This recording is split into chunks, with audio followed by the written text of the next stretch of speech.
Welcome back to another review, this time for the anime Once Upon a Witch's Death. This one has 12 episodes and aired in spring of 2025. Here's a synopsis from Annalist. On Mac's 17th birthday, she learns that she only has 1 year left to live. Her mentor, the Eternal Witch Faust, explains that she's cursed and the only way to save herself is to grow a seed of life using 1000 tears of joy. Of course, such tears aren't easy to come by. As Meg begins her quest, she finds herself drawn into the lives of her friends and neighbors in ways she never imagined. By sharing their burdens and using her magic to comfort them, she learns how precious those moments of connection can be even in the face of death. Now, the synopsis is pretty spot on. So she's 17 years old. In a year, the curse is going to activate, and she supposedly is going to grow old really quickly and then die. To remedy that, we get the Seed of Life, which we need 1000 tears of joy. Now, that is approximately 3 tears a day, so that is a lot of work to do. She has to do to get those 1000 tears of joy for the Seed of Life. Now, her mentor, the Eternal Witch Faust, is the woman on the right. Now, she is very strict. She's a very strict character. She's working our main character to the bone. However, she's always looking out for our main character. She also knew the curse was going on earlier. However, the explanation why she didn't tell is that Meg is like a normal teenager. She's like, the problem can wait until tomorrow. The problem, I'm gonna go get to it next week. And she's just, like the rest of us. She's just pushing it up. And our mentor Faust knew she would wait until the last year, more or less. So she didn't tell her until the last year. I don't know if that was the right decision. We will have to see.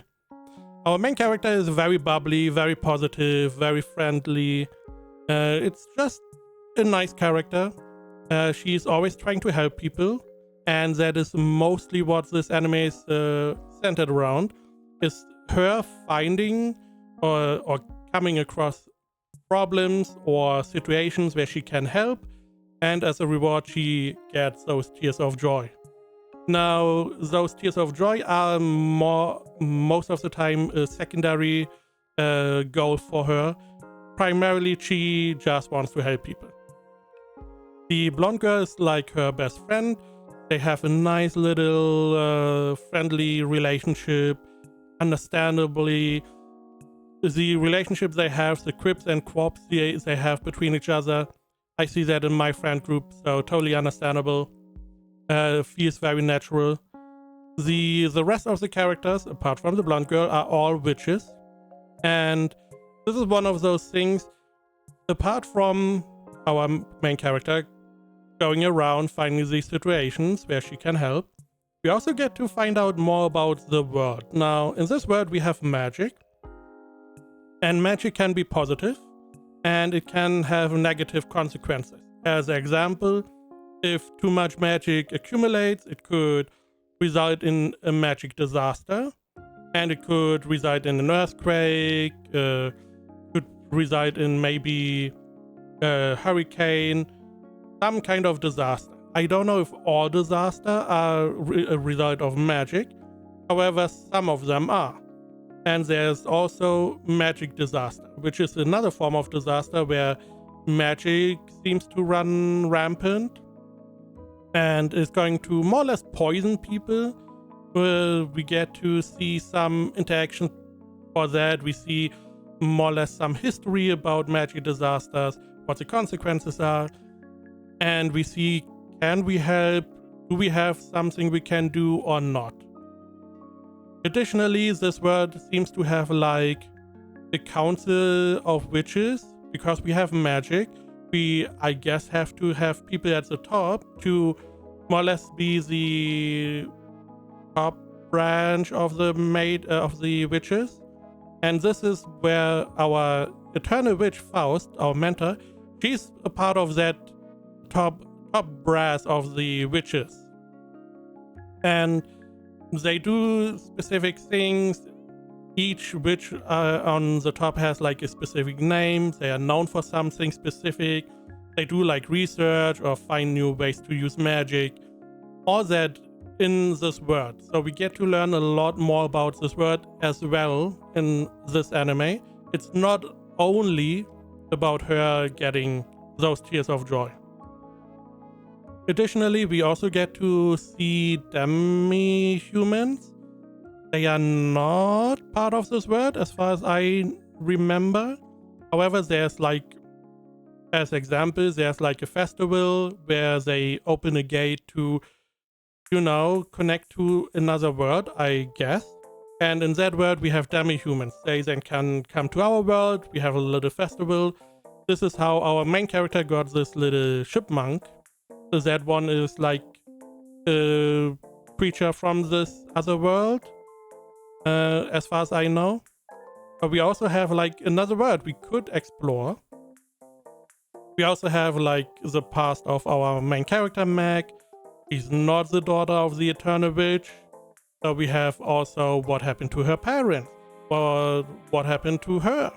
How did she get to be the pupil of the Eternal Witch? Faust. We also get her interaction with all the other witches. And that is mostly the anime.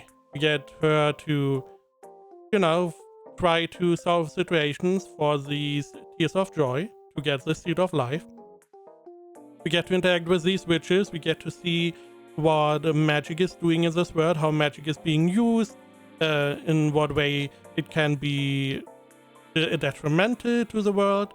And we get to see a little bit about, you know, more or less the top brass of the witches, what it really is, how they work, what is the interaction between the witches and more or less the normal, in quotation, humans.